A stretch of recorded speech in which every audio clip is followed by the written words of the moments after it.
Welcome to this explainer. Today, we are going to dive headfirst into the incredibly fascinating world of microsatellite markers.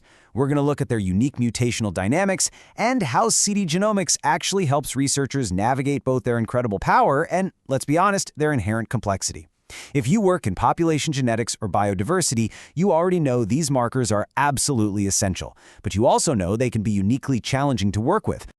Okay, let's take a super quick look at our roadmap for today. We'll be covering the power of microsatellites, the biology of slippage, the genotyping interpretation challenge, moving beyond fragment length, and finally, CD genomics genotyping services.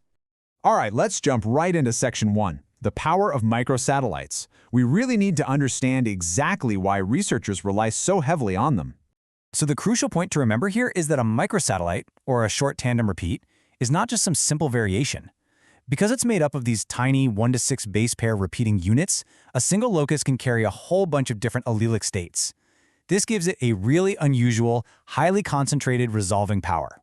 And this is exactly why they're so indispensable in research, because they're highly polymorphic, locus-specific, co-dominant, and completely PCR-based. They pack a massive amount of diversity information into just a single test. That's absolutely vital when you're working with non-model species or trying to analyze really intricate inheritance patterns where literally every single bit of data counts.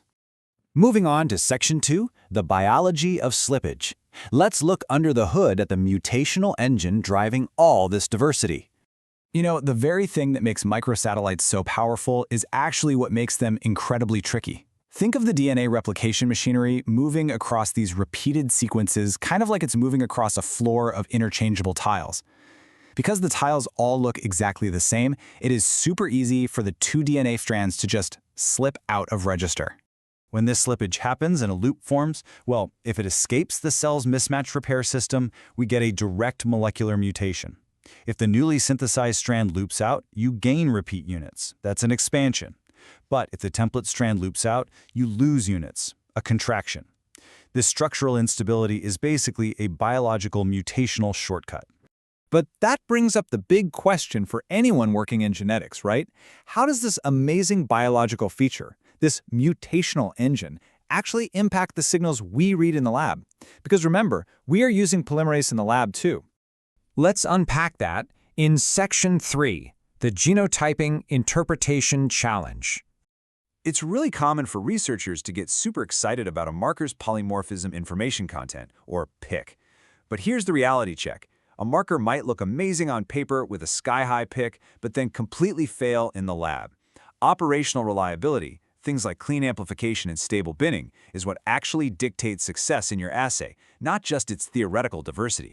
So, to avoid building up a massive amount of interpretive debt down the line, a deployable marker in your panel has to meet some really rigorous criteria all at once. High PIC? Sure, but also clean amplification and a low stutter burden. If a marker repeatedly creates scoring uncertainty, it's honestly going to cost you way more in analyst time and downstream errors than it's even worth.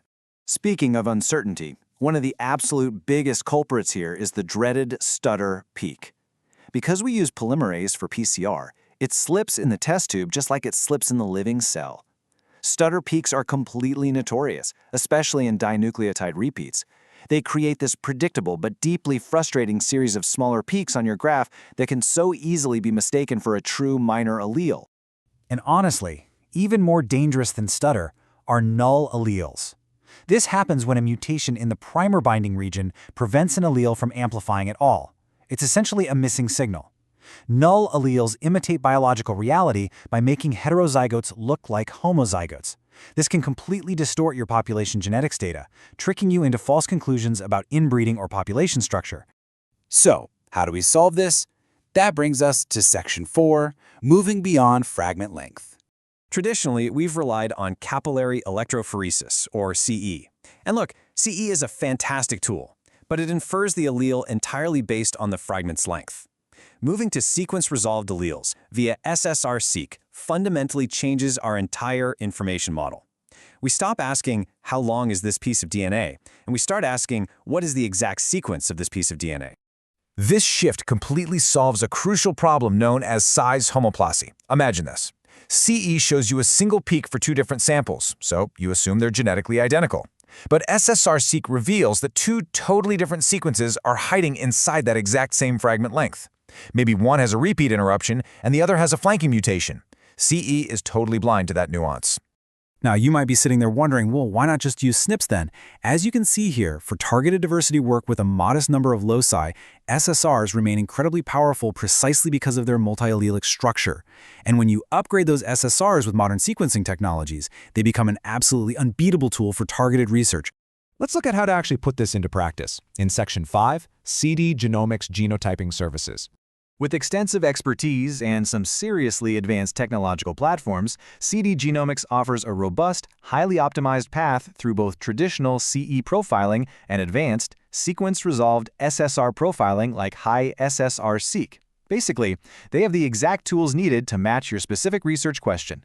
And they don't just run the machines. Their expert team guides your research through a very meticulous, step-by-step workflow. It starts way back at locus selection and primer design, moves through multiplex PCR optimization, and goes all the way to intricate, expert allele deconvolution at the end. The best part is, you don't just receive a massive, confusing file of raw data to figure out on your own. CD Genomics provides a complete, tailored analytical package.